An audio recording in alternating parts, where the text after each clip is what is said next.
pessoal. Estamos aqui mais uma vez com o Sanja Pod, a voz da cidade, dessa vez para discutir um tema, conversar sobre um tema que é muito caro à cidade e vai ser mais caro ainda, vai ser uma preocupação, né? O tema de hoje é a cidade e os idosos. E para conversar sobre isso, eu trouxe aqui uma mais que especialista no assunto, cuja origem é da advocacia, né? Pérola Melissa, tudo bem, Pérola? Tudo bem, um prazer. Prazer nosso recebê-la aqui, obrigado por ter aceitado o convite. A Pérola que é advogada, mas hoje coordena uma pós-graduação em gerontologia na Univap, não é isso? Exatamente. Que lida exatamente com esse tema, né, dos idosos, mas com um recorte muito amplo, né, uma abordagem mais ampla. E a gente vai comentar aqui sobre um recorte dessa abordagem, porque como é tão amplo, talvez a gente precisasse de uns 3 ou 4 programas aí para exaurir tudo, né?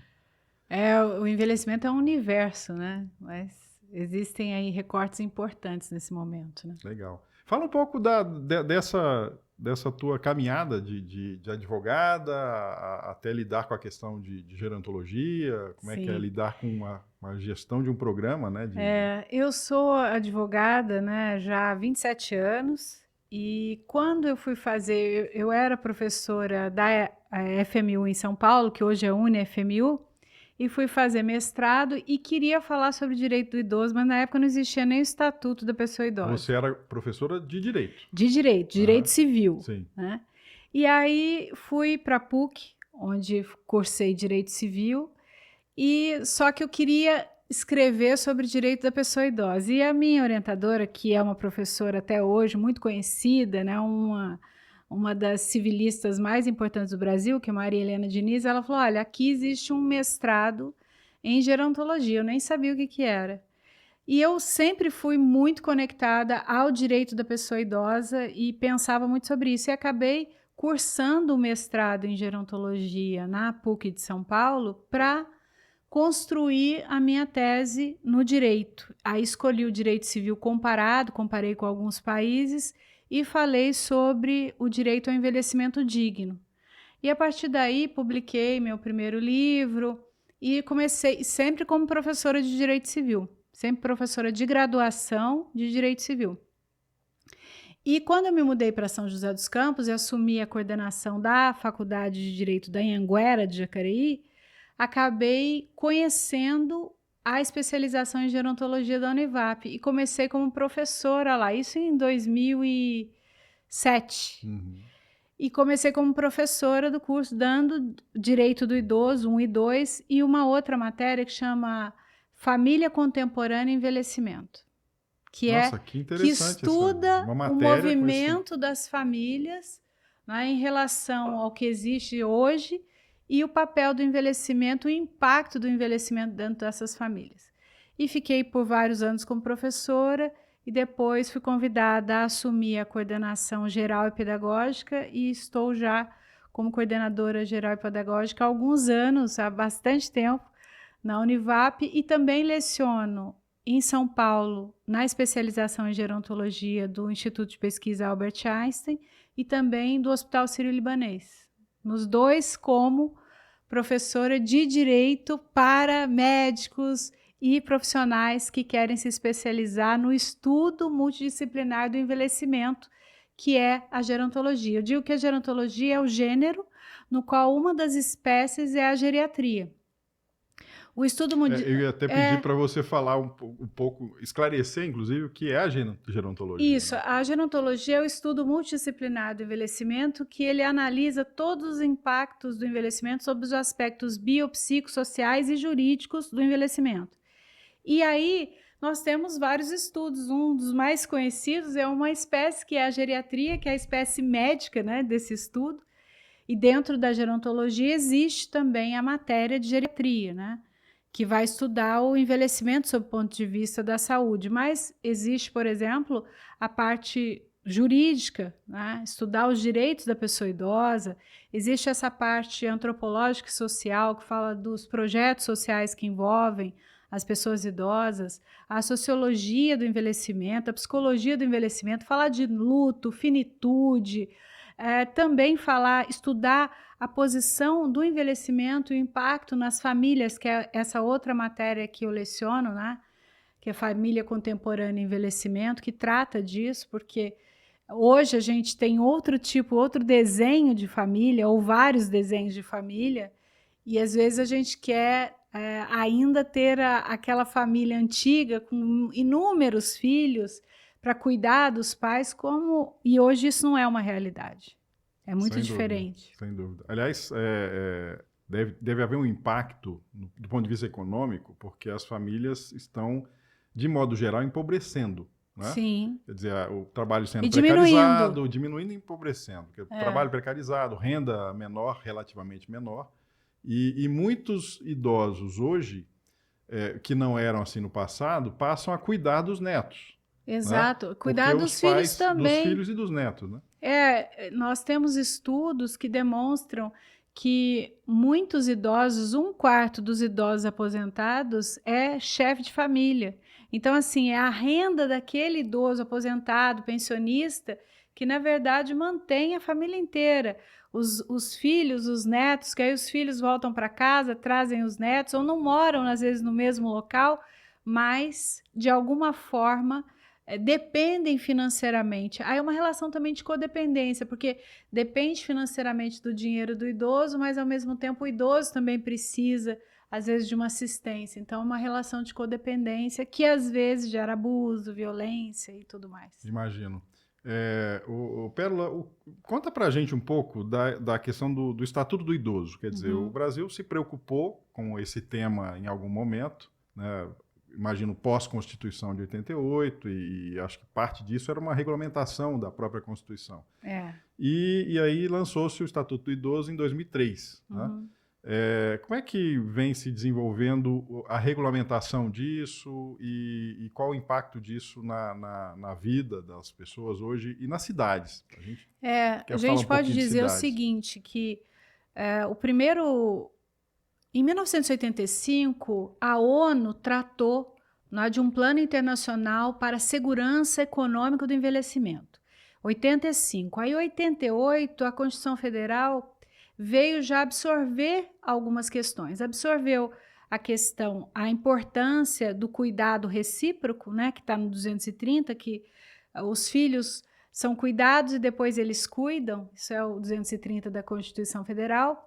Também estabeleceu a proibição de, por exemplo, não asilamento, institucionalização sem o devido processo legal, porque era uma cultura brasileira colocar o idoso num asilo na época, né, chamado assim, e ele não tinha nem o devido processo de interdição. Então, a Constituição veio absorver, foi o primeiro marco, aí depois nós tivemos a Política Nacional do Idoso, depois a Política de Saúde da Pessoa Idosa, e Código Civil de 2002, que trouxe alguns elementos importantes, principalmente sobre a questão da capacidade ou incapacidade civil. E aí, em 2003, veio o Estatuto do Idoso, que a partir do ano passado passou a ser o Estatuto da Pessoa Idosa, né? E o Estatuto ele veio para consolidar essa legislação. Então, ele veio para trazer de forma consolidada e com uma linguagem mais acessível, o que tinha na Constituição Federal, a questão de alimentos que tinha no Código Civil, algumas questões da política nacional, da pessoa idosa ou do idoso, da política nacional de saúde, principalmente as diretrizes de enfrentamento das demandas, né, da saúde pública, e aí ele veio para consolidar isso. E ele trouxe, inclusive, modificações para o Código Penal no que se refere aos crimes cometidos contra as pessoas idosas. Então, ele qualifica, ele aumenta a punição dos crimes cometidos contra pessoas idosas, ele traz inovações, né, ao Código Penal e ele vem com esse papel fundamental de trazer dignidade. Então, se eu pudesse resumir o objetivo do Estatuto em uma palavra, seria dignidade, que é a palavra mais repetida no Estatuto. Então, falar de dignidade da pessoa idosa, envelhecimento com dignidade, é uma questão relevante. Por quê? porque nós somos carentes de dignidade no envelhecimento. O envelhecimento no Brasil, ele é voltado para o pejorativo. Nós somos um país anti-aging. Todos os processos, procedimentos, protocolos cirúrgicos ou não, invasivos ou não, que dizem ou que tratam ou que prometem o combate ao envelhecimento fazem sucesso, como se combater o envelhecimento que se combater, né? Primeiro como se fosse possível, o que é inexorável, né? Uhum. Como se fosse possível, e segundo, como se fosse bom combater um processo natural de qualquer ser humano, que é envelhecer, né? Então, o Estatuto veio com essa característica. E ele é uma lei muito robusta, que traz elementos na área social, na área previdenciária, na área de saúde, na área de transporte, de urbanismo. Então, ele traz muitos elementos. O que ele precisa é ser conhecido e aplicado de forma constante. E muitas vezes o que eu percebo é que a falta de conhecimento transforma o que é um direito num dever. Por exemplo, o Estatuto, ele define que é direito da pessoa idosa, quando hospitalizada, ter um acompanhante. É um direito. Por que está estabelecido dessa forma? Porque isso vem de uma portaria do Ministério da Saúde que define recurso para o pagamento do acompanhante, das 3 refeições e da acomodação adequada. É um direito. Aí, transportada essa leitura para a realidade, o que se faz? Hoje, quando um idoso precisa ser hospitalizado, ou precisa até de um exame que ele precisa de algumas horas de ambulatório, os hospitais obrigam, dizem que é obrigatório que ele forneça acompanhante. Não é isso que a lei diz. A lei diz que ele tem um direito, se ele quiser e se ele puder. Porque a grande realidade é que muitas pessoas envelhecem sozinhas. Ou mesmo que tenham família, não necessariamente a família tem condição de deixar de trabalhar para acompanhar uma internação 24 horas por dia.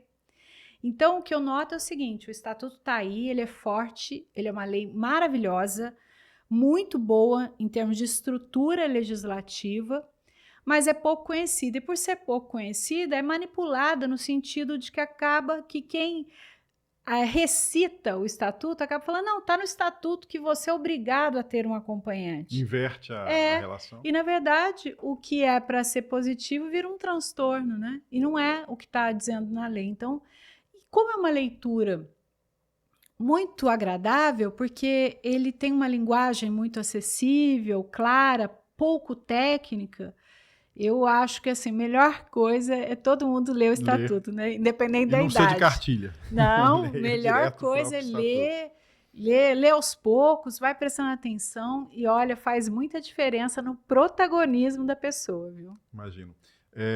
Eu vou fazer esse exercício, inclusive, também, que eu comecei, mas não terminei. Tá. Mas você falou um termo que eu acho que é importante a gente tratá-lo como conceito, inclusive. Você falou do envelhecimento digno, da dignidade, você citou a dignidade como um elemento importante do próprio Estatuto, né? O que seria, na sua concepção, envelhecimento digno? Ou seja, o que eu... e eventualmente, o quão distante disso nós estamos? O envelhecimento digno, a gente pode dizer que é o envelhecimento reconhecido como processo natural da vida e protegido, né? Com todos os direitos de qualquer... Então, a pessoa que está envelhecendo, ela tem todos os direitos de qualquer cidadão, e além das proteções estabelecidas no Estatuto e nas outras leis, política nacional, política de saúde, que dizem respeito à proteção a partir dos 60. E por que isso é importante? Não é um critério, né, sem sentido. A Organização Mundial da Saúde, ela estabeleceu para países em desenvolvimento a idade de 60 anos, justamente porque o envelhecimento em países em desenvolvimento ele é um, em países subdesenvolvidos é outro, e em países chamados de desenvolvidos é outro, porque a qualidade de vida, o bem-estar é diferenciado. Então, falar de dignidade é falar de um conjunto de fatores que vem com assistência, proteção e respeito, porque nem todo idoso precisa de assistência, Nem todo idoso precisa de proteção, mas todo idoso precisa de respeito, para que o envelhecimento não seja sempre com uma abordagem negativa, uma abordagem, esses discursos equivocados de falar que o idoso está quebrando a Previdência do Brasil, né, que a gente sustenta, que a sociedade sustenta o idoso. Mentira. Que plano de saúde está quebrando? Mentira também. Não tem um plano de saúde que tenha mostrado aí seus números, né, uma auditoria, números, né? Ou uma auditoria, como a lei determina que seja, para dizer que está quebrando e que quem está quebrando o plano é idoso, né? Ou que está judicializando demais. Então, esse tipo de coisa traz uma situação para o envelhecimento de forma indigna, ou seja, a dignidade ela diz respeito a todo o contexto de como a sociedade encara o envelhecimento e como ela consegue verificar, visualizar os idosos, né? E sempre esquecendo, porque eu falo até muito sobre isso, que as pessoas esquecem que o idoso, ele é um homem ou uma mulher. Então, é como se o idoso fosse um ser à parte, né? Ah, não, ele é idoso. Não, ele é um homem idoso, é uma mulher idosa, ele é uma pessoa idosa. Por isso a importância do termo também. Quando o estatuto ele saiu do masculino e ele foi para estatuto da pessoa, o foco é a pessoa, não é? Então, atrás da idade tem a história de vida, tem tudo que diz respeito àquela pessoa, àquele indivíduo. E falta um pouco isso. É como se quando a pessoa envelhecesse, aqui no Brasil, a gente sabe que outras culturas são diferentes, e nós temos inúmeros exemplos de civilizações que valorizam as pessoas idosas, e nós aqui estamos sempre desvalorizando. Primeiro porque a gente tem um problema com o envelhecimento. Nós somos uma sociedade que ainda acha que é da época de Juscelino Kubitschek, que é país dos jovens. Quer dizer, esse discurso parece que foi assimilado de uma forma assim muito potente. Então, nós não nos reconhecemos como uma sociedade envelhecente. Aliás, Lucas, se você puder colocar aquela lâmina, eu trouxe um gráfico aqui que ilustra muito essa questão. Não sei se a figura vai ficar muito boa, né? Uhum. Mas que mostra o quanto essa pirâmide está deixando de ser pirâmide, né? Deixou já. Antes era uma pirâmide, né, com uma muito base clássica, né? Uma pirâmide com uma base grande, sim, né? Muitos nascimentos e pouca longevidade, né? Então nós tínhamos aí um cume super estreito. Hoje nós temos os nascimentos proporcionais à manutenção, ou seja, a longevidade. Quem nasce vive e vive muito. Sim. Né? E isso traz uma necessidade de uma relação de multigeracional de coexistência pacífica e respeitosa. Então, a sociedade não é do jovem, nem da criança, nem do adulto. A sociedade, o mundo, né? O espaço que nós temos é de todos nós. E a gente precisa respeitar um pouco isso. Na próxima já tem o gráfico aí. Bom, essa é a pirâmide etária de São José hoje, né? E nem chama pirâmide por tradição, só por tradição. Já está mudando, né? Então você vê que hoje a faixa etária de maior predominância é a de 40 a 44. Né? E ela foi, de fato, 5 a 9 anos. Né? Isso mudou em 10 anos. Em 10 anos ela adquiriu esse formato. O Brasil envelheceu em uma década o que a França levou um século. Exatamente. Esse mesmo desenho na França, ele aconteceu, essa mudança até existe, eu tenho um estudo animado da mudança, né? Então, por década. É muito interessante. A França, ela fez o mesmo desenho, ela saiu da pirâmide e foi para um desenho parecido com um pote, como é o nosso agora. Ela fez isso em um século. Nós fizemos em 10 anos, a mesma transição em uma década. Então, isso mostra, primeiro, que estamos envelhecendo muito rápido aqui no Brasil, né? E segundo, que a gente precisa aprender a envelhecer já envelhecendo. O nosso processo, ele não pode ser assim, primeiro eu aprendo e depois, como acontece numa gestação, por exemplo, eu me preparo, né? Então, uma pessoa que sabe que está grávida, uma família que sabe que tem um membro da família que está grávida, então vai ter ali todo um tempo para se preparar, 9 meses para estudar, para entender, aí aparece a criança, né? A gente não. O envelhecimento não é assim. A gente só percebe o envelhecimento quando surge a dependência. A gente nega o envelhecimento.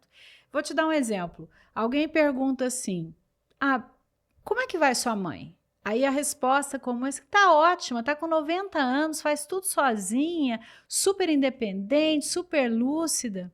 Tudo bem, mas ela está envelhecendo. Ela está ótima para 90 e ótimo que seja assim, mas aí o que acontece? Passado, sei lá, uma semana, 10 dias, você encontra com a mesma pessoa e pergunta, e aí, como vai sua mãe? Ela caiu, ela teve um AVC e agora está acamada e está lá em casa e a gente não sabe o que fazer porque todo mundo trabalha, está tentando se adequar. Por quê? Porque como todas as famílias aqui, a maioria de nós não percebeu o envelhecimento, negou o envelhecimento daquele membro familiar. Só percebeu o envelhecimento quando ele veio acompanhado da dependência. E aí são duas adaptações que essa família vai ter que fazer. Primeiro, reconhecer aquele membro como envelhecido, reconhecer que aquele membro precisa de assistência e reconhecer que agora... Com empatia, né? Com empatia, com respeito, Sim, com respeito, tratando com dignidade, sem expropriação de autonomia. Mas ainda tem uma coisa, que agora tem a dependência. Então, você nunca reconheceu aquela pessoa como envelhecida, você nunca percebeu o envelhecimento daquela pessoa e agora ela depende de você. E aí você tem que ter a cabeça muito no lugar para não achar, para não se desvirtuar do papel de membro familiar e achar que pode mandar naquela pessoa. Mas agora ela precisa de mim, então ela vai fazer o que eu quero. Aí vem aquele contexto, né?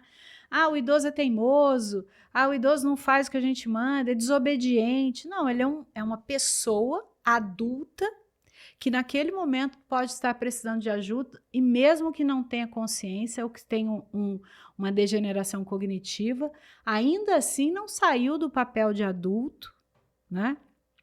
E não deve ser esquecido quanto à sua história e reputação, porque senão a gente tem aquela tendência terrível de tratar o idoso como criança, de infantilizar o idoso e de tentar expropriar, quer dizer, ele já está com dificuldade, ainda você quer mandar nele, aí ele que vira teimoso. A gente passou a vida construindo uma independência e chega às vezes num momento difícil da vida, pode ter recuperação ou não, por uma questão de uma necessidade pessoal, todo o seu contexto familiar muda.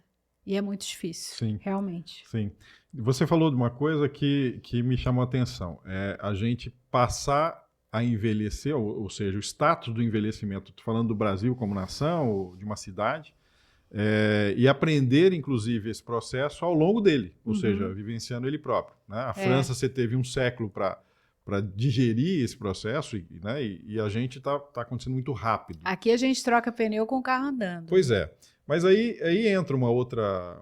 Pensando numa cidade, pensando numa gestão de cidade e olhando para a questão dos idosos, entra uma outra coisa que é a preparação. Né? Então a gente está com esse cenário em São José dos Campos, atual, já mostrando que isso está acontecendo, e a gente precisa começar a agir já tarde, inclusive, né? Para preparar o outro cenário que vem, que é mais desafiador. Você passa aí, Lucas, mais uma. Essa aí é uma projeção da Fundação SEAD para a nossa pirâmide etária, aqui seria mais ou menos o atual, né? E 2030, uma das modas, né, passa a ser a população acima de 75, né?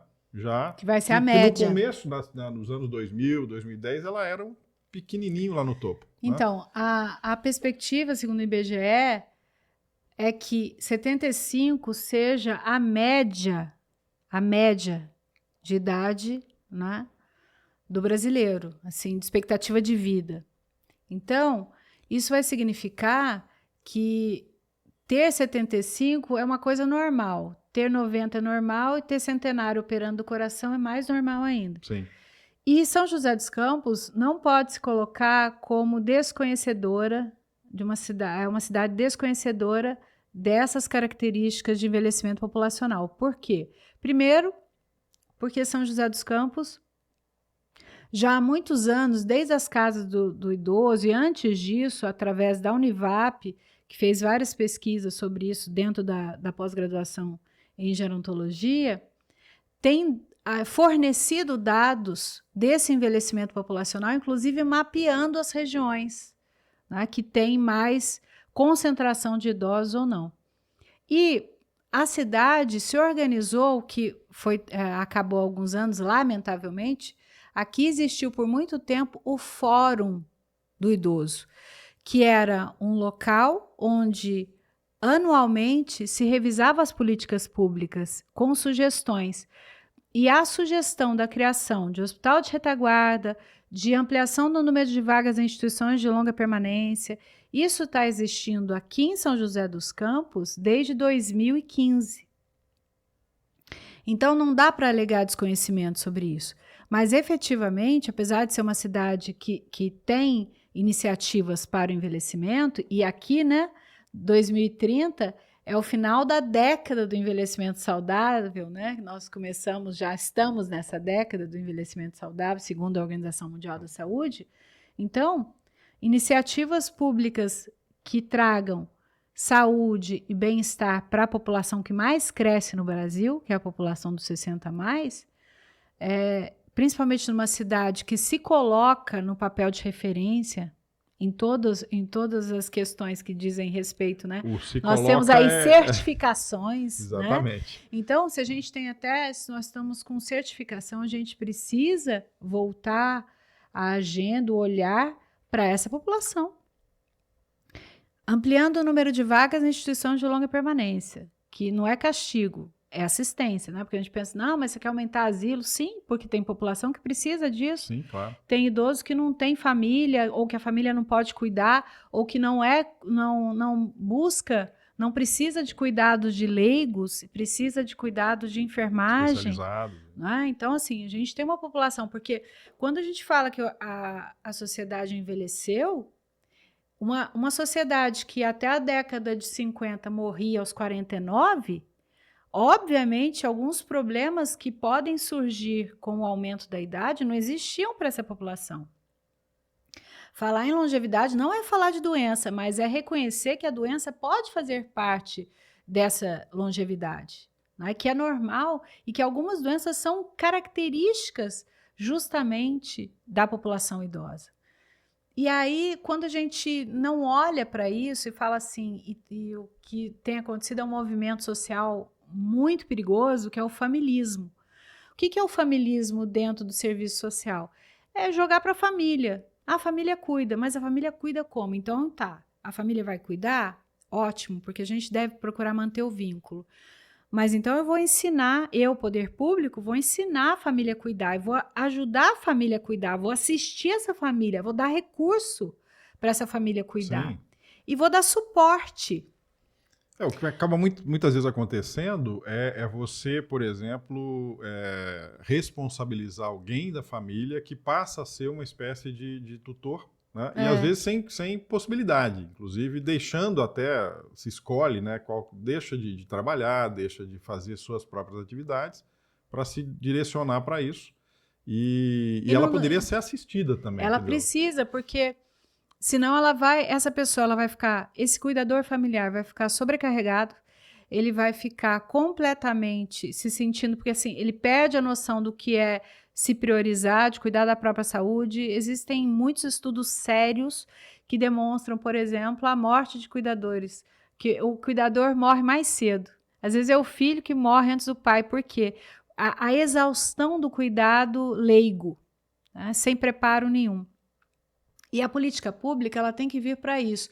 Não adianta, por exemplo, se uma família vai até o CREAS buscar justamente assistência social especializada e receber um relatório dizendo assim, tem família. E o que isso significa? E encerra aqui a atividade. Quer dizer, ter família, a lei não estabelece, o estatuto não estabelece que o cuidado de assistência social é exclusivo para idosos sem família. Ele diz que idosos que tenham família, mas que as famílias não tenham condições de cuidar, e isso é totalmente subjetivo, não é só financeiro, precisa de assistência. Então, às vezes, uma família é desvinculada, às vezes a família não é daqui da cidade, e o idoso é daqui. Às vezes a família trabalha o dia inteiro e está sobrecarregada, inclusive financeiramente. Então Acho que nós temos muitos casos se enquadram inúmeras. nessa Sim, última e as questão, famílias né? são menores também, não é? Então hoje, se a gente tinha aquela ideia da família de 2 décadas atrás, ou até um pouco mais, talvez 3 décadas, onde você falava assim, não, eu tenho lá tantos filhos, né? Eles se Então, revezam. hoje a gente sabe que o cuidado ele é feminino, então a mulher ela se sobrecarrega nessa relação de cuidado e o cuidado ele é despreparado e exaustivo. Então isso significa que uma pessoa é muito difícil você já ver um ente familiar querido de alguma forma doente, acamado ou completamente necessitando de atenção e de assistência. Já é difícil estar no papel de parente e vivenciando isso. Agora, o parente cuidador, ele sofre 2 vezes, porque ele, enquanto parente, ele tem uma dor, mas esquecem que ele é parente e ele vira um cuidador como se ele fosse um profissional que conseguisse dividir a função, não é? Porque um enfermeiro, um profissional, por exemplo, quando ele vai prestar assistência, ele sabe o que fazer e ele passou por um estudo para se preparar para aquilo e ele sabe o que fazer. Hoje o que a gente vê é idosos com, por exemplo, GTT, né, que é aquela sonda para alimentação via abdômen, e que quem faz aspiração, quem faz troca, quem faz tudo é o familiar leigo que não sabe fazer, não está preparado, aí Que implica, inclusive, em sofre. riscos também, né? Na verdade, é ato exclusivo da enfermagem, né? Então, muitas pessoas estão vivendo o descuidado. Assim, a família, e ainda a família vivendo naquela ameaça. Ah, mas eu posso ser processada pelo Ministério Público porque eu sou omissa, porque eu sou negligente, mas a gente precisa entender melhor isso, né? O que acontece? Como é que essas relações se formam? Então, o que vale? É o sangue ou é a relação realmente de reciprocidade? Então, assim, eu tenho um pai que ele é o genitor de uma moça, mas ele é uma pessoa que viveu o tempo todo em situação de rua, ele usa álcool, usa drogas, mas ele também envelhece, né? Porque essa população também envelhece. Aí eu posso simplesmente falar para a filha que não tem contato nenhum com esse pai, ou contato. Eu vou falar, agora traz ele para sua casa e vai cuidar dele. Primeiro que ele não é, às vezes ele não é adaptável, né? Porque viveu vários anos numa outra condição. Segundo, porque a relação ali não existe, existe a consanguinidade, mas não necessariamente o afeto e o vínculo afetivo, né? E segundo, que às vezes as pessoas se colocam numa posição de estarem muito próximas e isso gera uma série de violências, porque elas não estão preparadas para isso. Então, é muito sério você chamar uma filha, né, para uma responsabilidade, porque ela tem o mesmo sangue, e obrigá-la a cuidar numa situação dessa. Curioso que você falou filha, porque geralmente é a filha. Incorre para a mulher. Mas se for, e talvez porque o homem nessa relação até ele é mais resistente a certas vulnerabilidades que a mulher não tem. Inclusive mesmo da força física às vezes, sabe? Porque essa relação de cuidado, ela é exaustiva sob todos os pontos de vista. E a gente tem que lembrar que se eu estou falando de uma pessoa idosa de 70, geralmente esse membro descendente não é mais tão jovem também. Então a gente está falando às vezes de um idoso de 90 que é cuidado por uma idosa de 70, ou por um idoso filho de 70, ou por um irmão que tem 60 e poucos. Então são idosos cuidando de idosos também. Sim, sim. Você comentou sobre a questão da idade, né? E a ONU colocou esse limite, né, a partir do qual se considera que é 60, associado a país em desenvolvimento. Sim. Né? E, no entanto, a gente nota que, e você colocou bem, tem uma característica em torno, tem alguns critérios em torno disso. E desses critérios está, inclusive, a qualidade de vida das pessoas acima de 60 naqueles países. E, no entanto, tem muita gente que associa, tem inclusive parlamentares hoje fazendo isso, que associam essa questão Proteção da etária. proteção etária só por conta da expectativa de vida. Uhum. Inclusive estão propondo já mudar, Tem levantar projetos, de 60 para 65. Alguns, inclusive, avançam acima de 65. Por quê? Porque a nossa longevidade já está no 76. Né?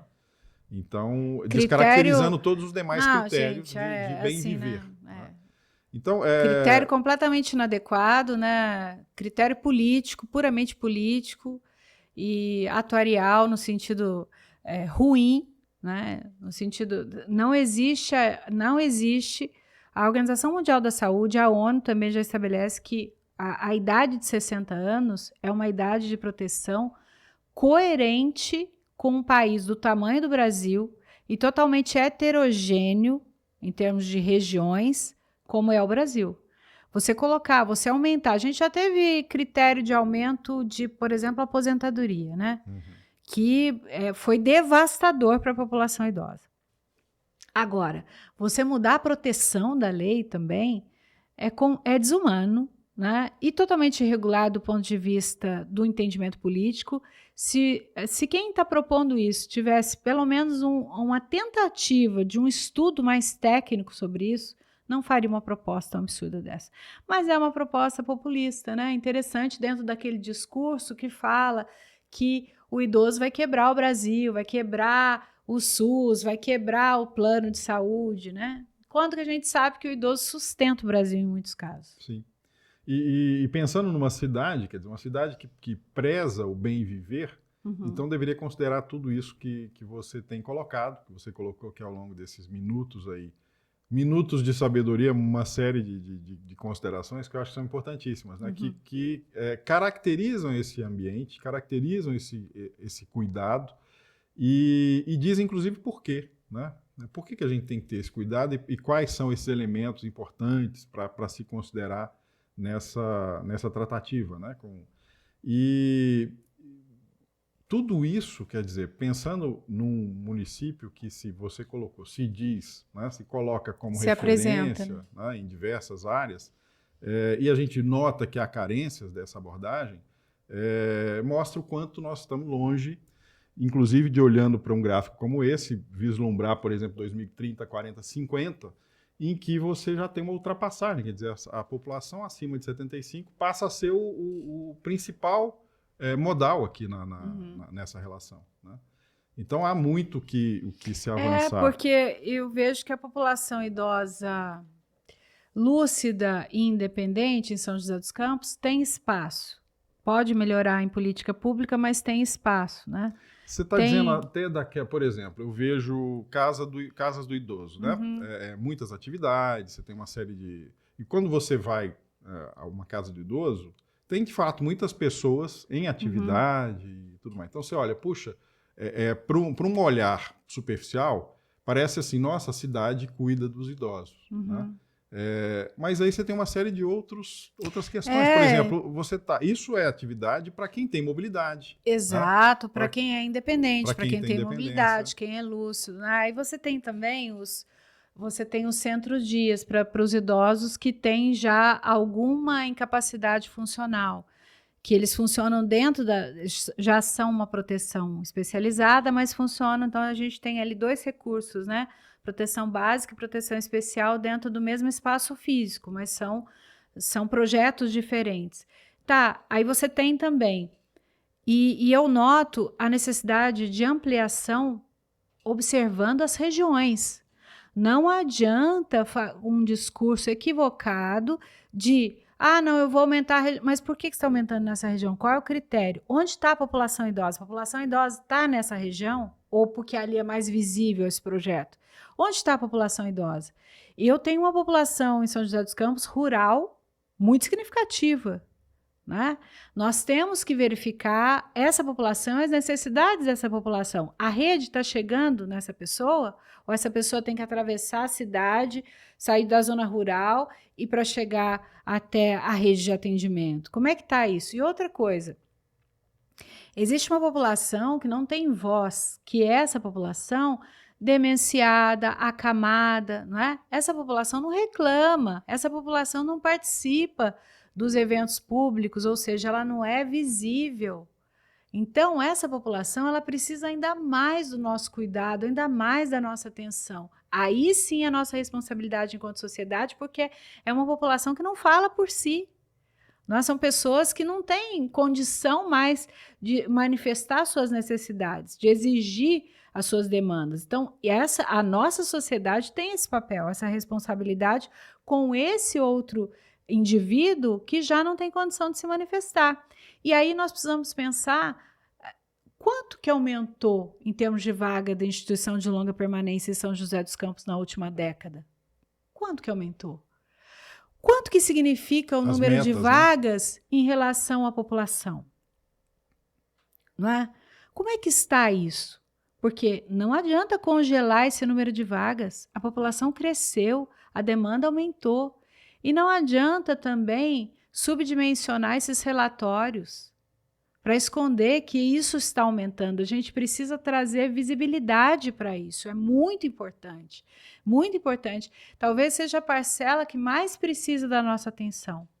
É essa população que não vai aos eventos, não se manifesta, não consegue reclamar suas necessidades, não vai nem ao posto de saúde buscar a medicação porque está acamada. E onde é que está? Esse é um tema, então, que também, a questão dos idosos, também, no caso de São José dos Campos, tem problemas em relação a objetivos e metas de políticas públicas. Demanda, né? eu creio que é o seguinte, a gente precisa ter muita clareza, muita transparência em relação à demanda reprimida do número de vagas em instituições de longa permanência, que foi, inclusive, objeto do último fórum permanente da pessoa idosa aqui em São José dos Campos, que elencou como prioridade absoluta, prioridade zero, o aumento do número de vagas em instituições de longa permanência e a criação de um hospital de retaguarda, porque hoje a gente tem muita população idosa em hospital que é inadequado, mas é uma questão de longa permanência ou até de recuperação. Então, um hospital de retaguarda. Um hospital de retaguarda voltado para atendimento a idosos. Sim, né? Ou porque o idoso ele precisa dessa né? retaguarda, porque ele já saiu de um tratamento ativo, mas ele precisa de uma retaguarda de atendimento e ele fica muito suscetível a infecções quando ele está no hospital geral, né? E ele está usando uma vaga que de repente não era para ele ali. Então, nós precisamos aumentar o número de vagas em instituições de longa permanência de atendimento social, que é uma questão relevante, mas também o número de vagas, como nós chamamos de complexidade 3, que é, porque assim, a gente tem complexidade 1, 2 e 3, né? A Anvisa estabelece isso para definir a característica da instituição e o número de profissionais em atendimento para aquela necessidade. Hoje, a gente tem uma demanda reprimida para a população nível 3, ou seja, para essa população que precisa de atendimento de enfermagem 24 horas, que precisa de suporte alimentar, às vezes suporte de oxigênio, e que ela vai precisar de uma institucionalização constante, não é? Porque ela está numa situação que ela também merece dignidade, inclusive desse momento que pode ser um momento de finitude, de fim de vida, e que ela merece ser assistida da forma adequada. Porque quando ela vai ser mandada para casa, ela vai, às vezes, morrer com uma pneumonia de aspiração. Porque um leigo, que é um parente, às vezes até idoso também, vai fazer coisas que, na verdade, são atos privativos da enfermagem. E essa pessoa não deveria estar em casa. Ou, se estiver em casa, necessariamente precisa de um home care, que é uma hospitalização domiciliar. Sim. O Estatuto da Pessoa Idosa prevê a hospitalização domiciliar, ou seja, o home care, inclusive pelo SUS. Então, isso ninguém diz, né? Isso ninguém fala, mas está lá. A legislação, ela estabelece. E pode parecer o seguinte, nossa, mas o SUS vai fazer isso? Sai muito mais barato você manter um hospital residencial, né, uma internação residencial, do que manter essa pessoa idosa num hospital, suscetível, inclusive, a outros tipos de infecção, bactérias, vírus, seja, enfim. Ele pode ter um tempo de internação maior por conta dessas outras infecções que aos quais ele está suscetível, quando não é um hospital de referência para idosos. E o tempo de internação mesmo, né? Quer dizer, E o em custo? casa você tem Porque custo muito quando a gente menor, né? fala em saúde, vem sempre um discurso, né? O custo saúde. Sim, mas o que eu estou falando, eu defendo o custo também. Eu defendo o bem-estar, mas eu defendo o custo. E o custo é menor. A implementação é menor. Eu digo até que para a família, por mais que pareça cruel, o idoso, quando ele está hospitalizado, a família, ela, de certa forma, ela está um pouco poupada. Quando a gente fala de uma internação domiciliar, é muito mais exaustivo. Mas para a pessoa idosa, que é o foco, é melhor. Mas desde que ela tenha toda a assistência necessária. E ainda assim, o Desde que a custo é família seja menor. assistida, vamos dizer assim, né? Sim. E que o atendimento de enfermagem seja praticado por profissionais habilitados. Não dá para transformar. Às vezes eu vejo muito, eu na minha advocacia eu faço muita autorização para home care, né, por plano de saúde e tudo mais. E às vezes eu vejo que as pessoas, talvez não, absolutamente de boa fé, quando recebem a alta hospitalar, que não é necessariamente a cura do paciente, mas sim porque ele está sendo mandado para casa, assina junto um termo que vai receber um treinamento de 15 dias. Quer dizer, um profissional de enfermagem fez uma faculdade que durou 4, 5 anos para se habilitar a certas manipulações de equipamentos e aí a pessoa vai receber um treinamento em casa para aprender a aspirar, a mexer com 15 oxigênio.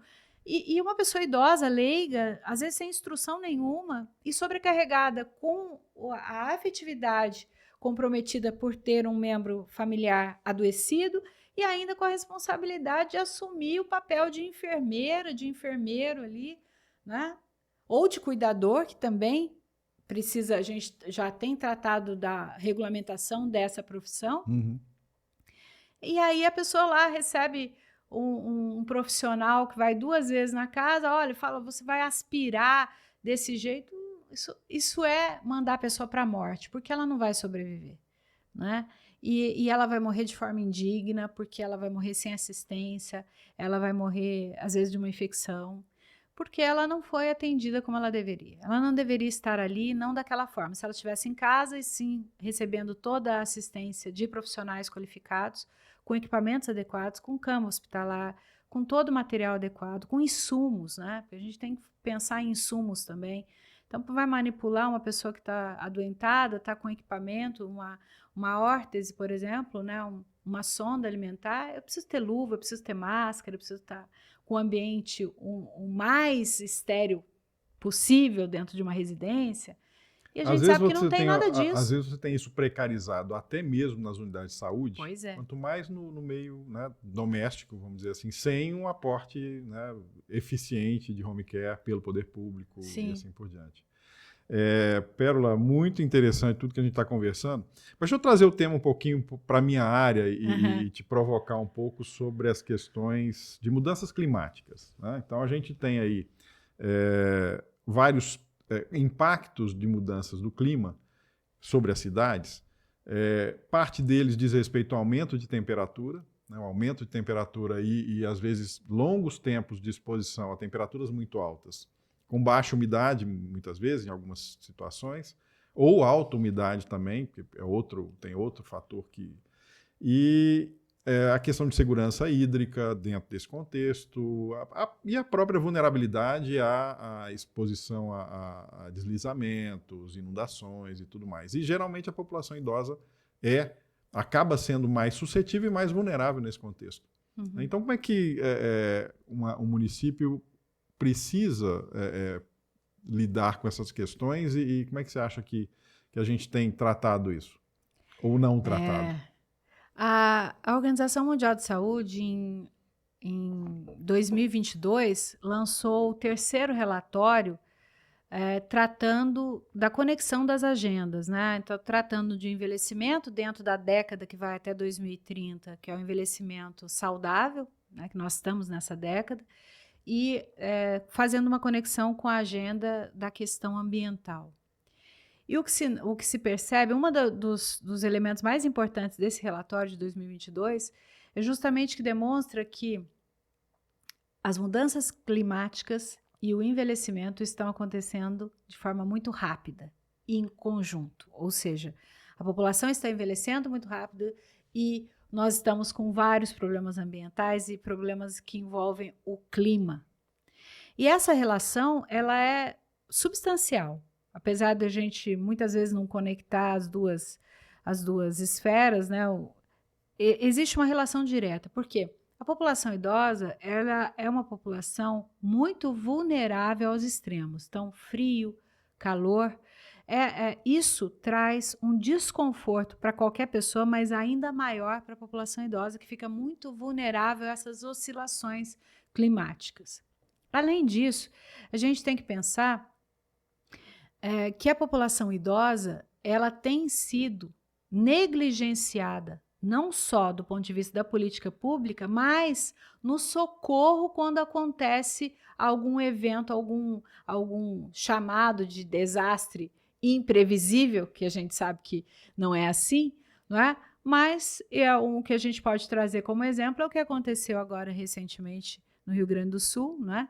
Onde a população idosa desabrigada foi a terceira a ser socorrida. Então, primeiro nós tivemos o primeiro abrigo que surgiu foi o abrigo de animais, dos pets, depois o das mulheres e crianças, e terceiro foi o da população idosa. É uma inversão de valores, né? Para a gente entender, isso retrata a prioridade, né? Então, talvez os três deveriam ter sido providenciados ao mesmo tempo, mas nunca deixar a população que, por lei, tem prioridade absoluta de atendimento, e por lei, no artigo 3º do Estatuto da Pessoa Idosa, também está definido que a priorização da aplicação de recursos públicos, em primeiro lugar. Então, está na lei, não é? Seguir a lei é importante. A população idosa, ela não tem prioridade de atendimento e de recurso à toa, é porque ela tem a necessidade da celeridade do atendimento. Então, quando a gente fala em clima, a gente também fala de uma questão urgente, né? Então, eu entendo que há uma relação direta, porque o clima, né, esses problemas ambientais que nós temos, hoje, eu acho que tudo isso precisa de um atendimento e de políticas públicas de qualidade efetivas que realmente venham a entender esse problema, né?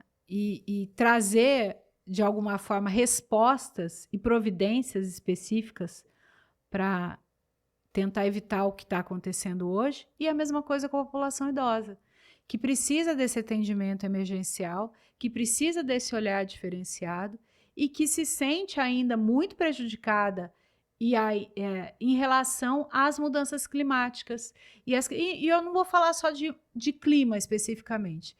Se a gente falar em fator ambiental, a gente tem que entender que quando eu mapeio do ponto de vista também urbanista, quando eu mapeio aonde está essa população e como eu vou atender essa população naquela região para entender o que é bem-estar, eu não posso pegar uma população e colocar, por exemplo, um atendimento que ela vai precisar se deslocar efetivamente muito, porque eu simplesmente desestimulo o atendimento. Então, eu preciso pensar onde está essa população e como é que eu tenho usado os recursos públicos, né, para aquela população naquela região. Pensando naquela região, que é aqui nós temos, por exemplo, a região Santana, ali é uma região que tem um mapeamento de população idosa significativo. Depois nós temos ali toda a parte já rural de São Francisco Xavier também mapeada. Então não falta conhecimento de onde está a população. Para onde dirigir. Nós precisamos de instrumentos adequados. Por quê? Uma questão que eu sempre procuro relacionar é a questão ambiental à distribuição urbanística. A gente precisa pensar um pouco nisso. Como é que acontece isso, né? Então, olha, onde ficam os nossos hospitais? Em quais regiões? A região que fica o hospital é a região da população idosa? Então, por que a gente só faz hospital numa região que não tem tanta população idosa? A gente precisa pensar onde a gente está colocando o nosso equipamento. Claro. Porque isso diz respeito também a forma de acesso dessa população e o estímulo que eu tenho a proporcionar a uma prevenção a doenças. Porque se eu tenho, vamos supor, se eu tenho um programa de atendimento de prevenção, é lógico que eu tenho menos população doente. E se eu mapeio, e se eu atendo até, existe o idoso em domicílio, que é um programa que também precisa, que é muito bom e precisa ser ampliado, porque eu preciso, não adianta eu fazer só a parte social, eu preciso também fazer a parte de saúde. Não dá para, hoje em dia, não dá mais para separar saúde de serviço social. São infinitamente conectados, né? Porque através do serviço social, você descobre as necessidades, inclusive de saúde, e vice-versa. Às vezes, vai o médico da família e ele percebe uma questão social, familiar ali, e ele precisa dessa rede de atendimento. Às vezes a solução está em outro lugar, né? Às vezes a solução está, né? E essa rede, ela tem que ser social e de saúde. Então, eu tenho percebido isso, a importância de mapear a nossa população e de criar mecanismos preventivos e de apoio, inclusive de resgate à saúde, que também é possível, porque se eu tiver uma população, por exemplo, hemodiálise, isso não é só aqui, mas aqui é um exemplo importante. Quando eu tenho hemodiálise, uma pessoa que precisa fazer hemodiálise, ela precisa fazer 3 vezes por semana. E aí falam que ela é obrigada a ter um acompanhante. Só que aqui em São José, o serviço de hemodiálise tem acontecido em Taubaté. Então significa que... Eu ouvi relatos assim. Significa que eu tiro essa pessoa, ela tem que estar, às vezes, porque é um coletivo, né? Então ela vai ter um transporte coletivo, vai sair 4, 5 da manhã. Ela tem um acompanhante. Vai passar o dia inteiro na hemodiálise, o acompanhante fica junto. Depois esse acompanhante volta. Ele trabalha? 3 vezes por semana ele está fora. Sim. Onde que ele vai trabalhar? Ele não vai trabalhar. Então, qual é o suporte que eu tenho? Tá bom, eu quero que alguém da família vá. Que bom se eu consigo alguém, mas como é que eu dou um suporte para essa família?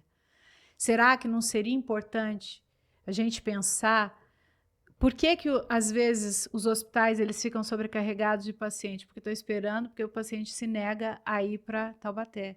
Então, quando eu trago, e aí eu sou uma cidade de referência, então é lógico que a saúde ela tem demandas que não são fáceis, né? E que a gente tem que buscar o real. Mas o que acontece? Quando eu tenho serviços muito distantes, e esse é só um exemplo, mas quando eu tenho serviços muito distantes, eu muitas vezes inviabilizo o tratamento. Sim. Porque as pessoas, então, aí o que acontece? Eu já estou tratando lá da outra ponta. Mas se eu tiver serviço de distante de prevenção e diagnóstico, a pessoa também não vai saber o que ela tem, e quando ela souber, ela já está, às vezes, com a doença tão avançada que ela vai precisar de muito mais recurso público em todos os sentidos, não só de medicamentos, como de hospitalizações, de atendimentos, porque não houve uma prevenção, apesar de ser a década do envelhecimento saudável, com estruturas específicas da Organização Mundial da Saúde para tratar e para buscar o envelhecimento saudável. Não é só um título, né? É um programa, né? Eu diria até que tem que haver o direcionamento de políticas públicas e de elementos dela para atender nos locais onde se concentra essa população idosa, mas também, como isso tem um caráter dinâmico, ou seja, essa população também vai mudando ao longo dos tempos, você tem que já prever essa dinâmica e prever aonde você vai ter essas assistências, esse tipo de aporte ao longo do tempo. Sim. Né? Então a gente está falando de uma cidade que vai ter, já dobrou a relação de idosos e tende a aumentar cada vez mais. Só que isso vai acontecer em lugares diferentes da cidade.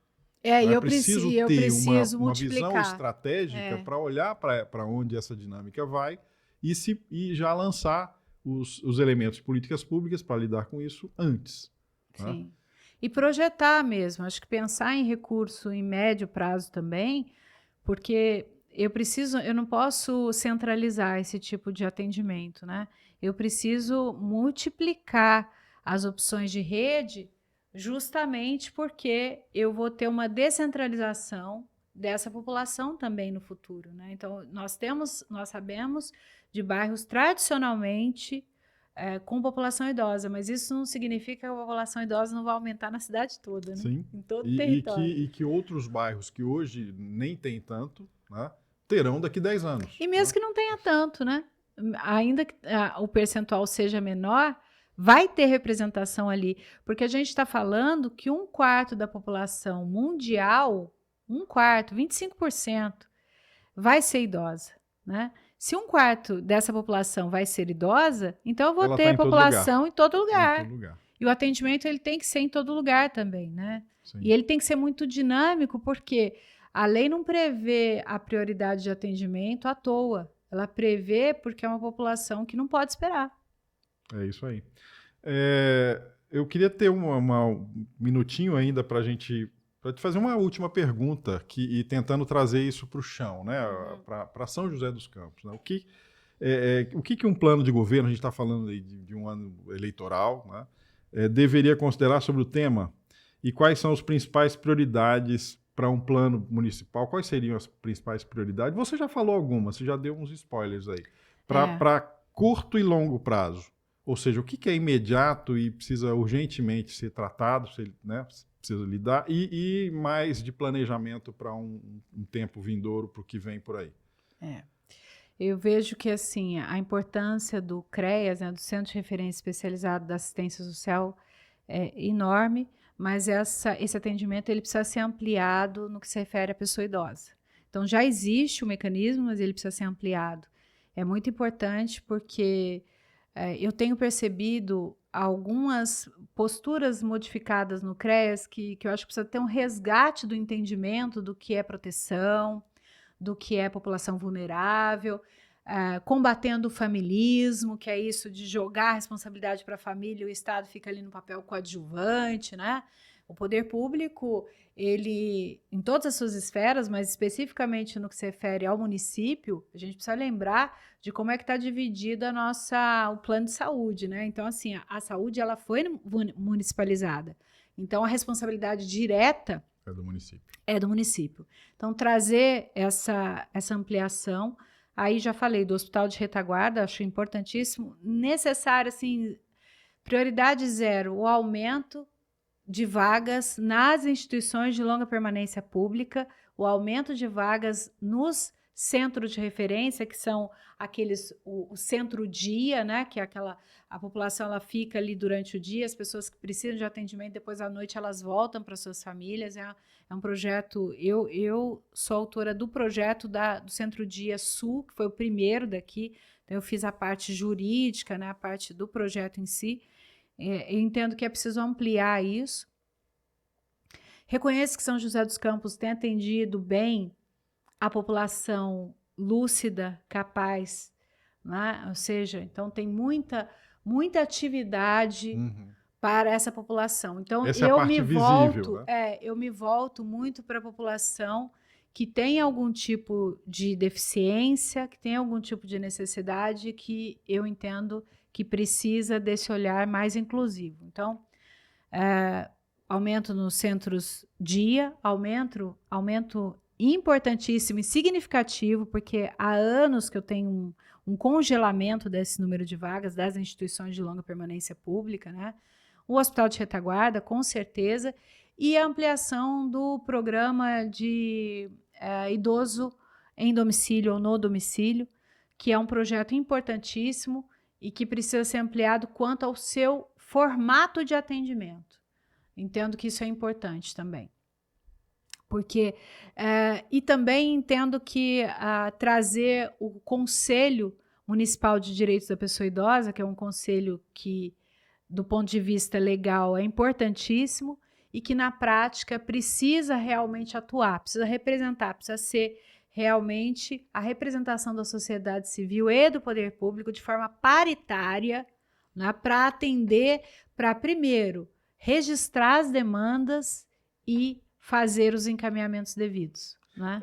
Você tocou num ponto que acho que afeta diversas outras políticas públicas, a questão dos conselhos, né, que em São José dos Campos tem sido muito precarizada, né, por conta de uma menor participação da sociedade, uma menor possibilidade e capacidade de lidar dentro de um conselho com autonomia, com mais independência. Isso, uma sociedade civil muito vinculada ao poder público num ponto negativo, Sim, né? sim. Então, a independência da sociedade civil é fundamental.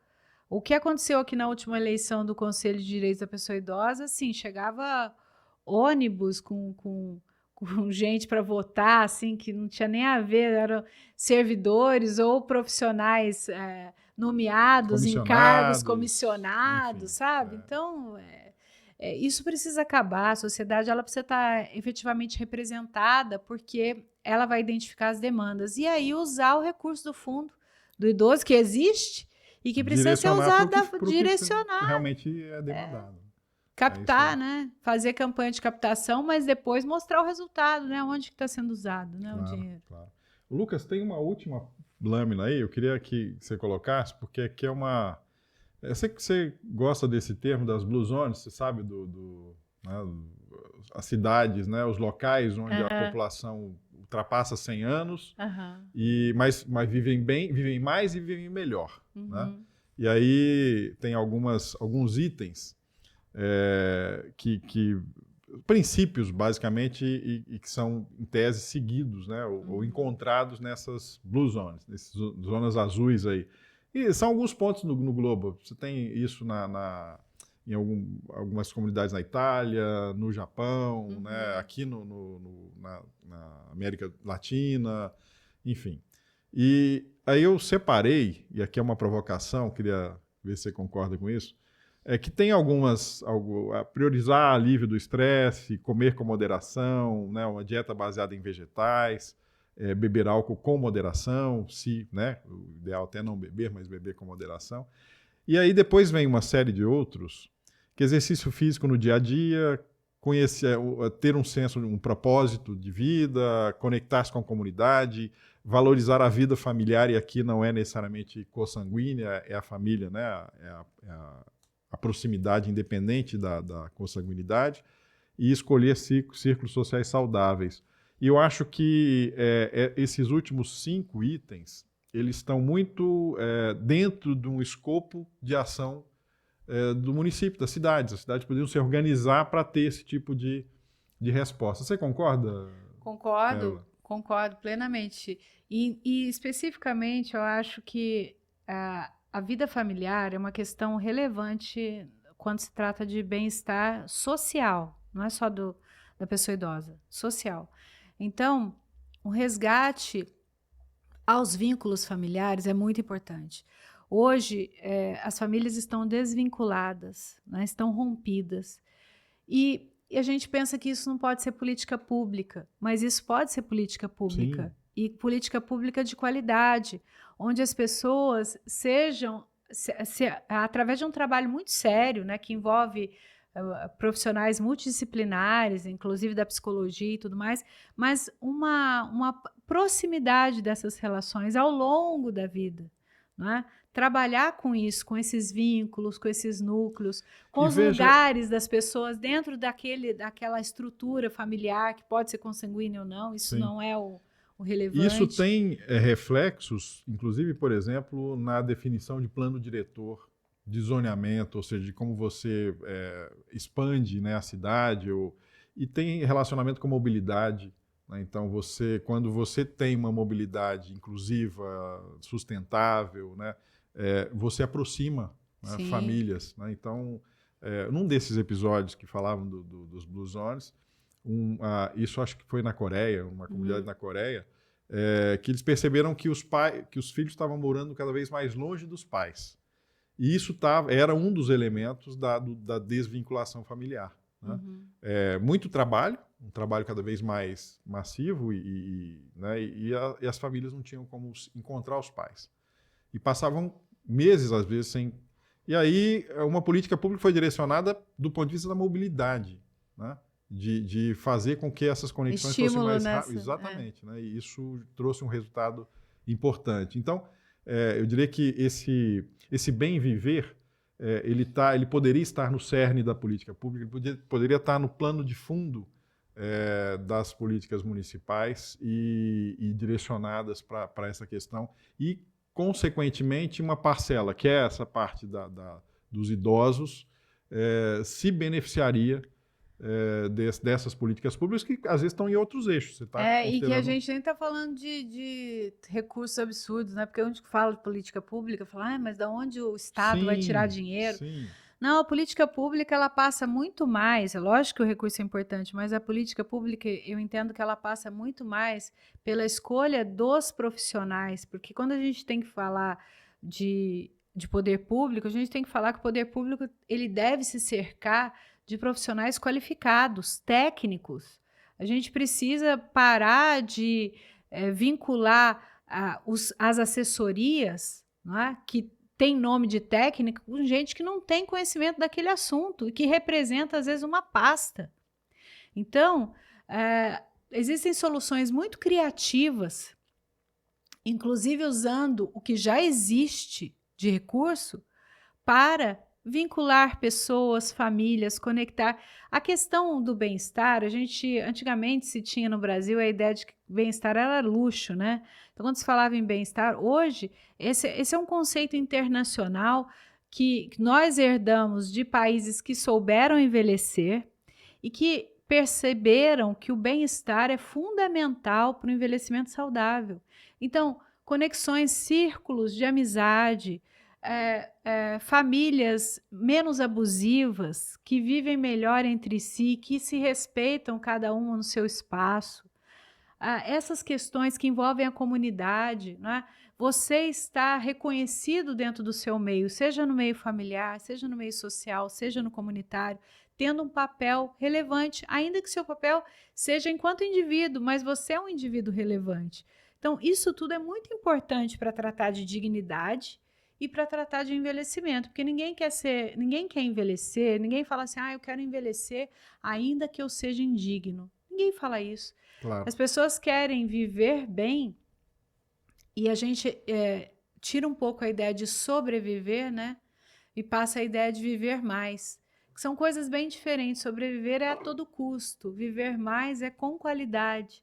Então, viver com qualidade e não no sentido de sobrevida e seja ela como for. Claro. Né? Nesse sentido. E quando o poder público coloca bem-estar, bem-viver como elemento básico, né, a gente busca indicadores e metas para isso. Né? E as metas podem estar pormenorizadas nesses itens, né? Com certeza. De conexão, né, de conectividade, de ambiente familiar, enfim, toda essa teia, que é uma teia, né? E eu acho que isso traria, inclusive, eu diria até que reduz custos de saúde. Muito. Porque ela tem o potencial de antever, o potencial de ser mais preventivo do que curativo. E você pode fazer um balanço em que, como você mesmo disse, se aumente a eficiência, inclusive, do gasto público. Isso tem que ser chamado a atenção, porque isso não está na seara dos articuladores do município hoje em dia. E, no entanto, você vai ter um bem viver, você vai ter uma qualidade maior de vida, um bem-estar como benefício geral, né? Uma das características em comum de todas as Blue Zones é a felicidade, né? Sim, então, exatamente. Assim, exatamente. se a gente pode inclusive falar podia mudar o PIB pelo FIB, né? Porque se a gente falar, né, nós temos aí exemplos pontuais no mundo, mas em todas as Blue Zones o que a gente percebe é que os idosos são felizes e vivem em paz. Existe uma coexistência pacífica. E a felicidade é uma questão de saúde, né? A pessoa, quando ela é mais feliz, ela é menos doente. E a gente precisa aprender a lidar com esse conceito. Eu às vezes, percebo, até nos estudos que eu faço, que a gente tem muito um preconceito em relação a bem-estar e felicidade, como se isso fosse algo supérfluo, né? E hoje a gente sabe que não é. Bem-estar, satisfação pessoal, conexões saudáveis, isso diz respeito à sua questão existencial, mas diz respeito também à forma com que você se projeta na sociedade e como você interage com os demais membros dessa sociedade, sendo mais feliz. Então, O envelhecimento não tem que ser triste, não tem que ser doente, não tem que ser indigno. O envelhecimento ele pode ser tranquilo, ele pode ser seguro e ele deve ser seguro do ponto de vista econômico. Isso a ONU fala desde 1985. Então as pessoas precisam envelhecer com segurança financeira, com dignidade, com felicidade, com saúde. Isso é possível. E está na seara do planejamento municipal, está na seara certeza. das cidades. É política pública. Da gestão das cidades trabalhar com essa questão. Sim, precisa dessa abordagem, né? A gente tem que pensar que cidade não é só fazer ponte, estrada, E não é isso. recapear ruas. Não é isso. Muito bem. Pérola Melícia, muito prazer tê-la aqui. Foi uma ótima conversa, aprendi muito. Que bom. Aprendi muito. Gostei muito também. E o que é bacana, pelo menos para mim, nessa mesa, é justamente o aprendizado que todos têm trazido e que a gente tem colocado isso para levantar a bola para o poder público. A ideia uma é justamente... troca, né? Eu também aprendi, então acho que a gente está aqui para trocar. Legal. E você tocou no assunto da felicidade, você merece outros podcasts aí para a gente conversar mais. Realmente. Tá? Obrigado mais uma vez. Não, foi um prazer. Valeu. Então a gente encerra aqui mais um Sanja Pod, a voz da cidade. Se inscreva aí no canal, comente, distribua, compartilhe. E a gente vai, com isso, elevando o nível do debate político e público em São José dos Campos, na Sanja, e em todo o Vale do Paraíba, no país, enfim. Tá? Essa é a nossa contribuição. Obrigado.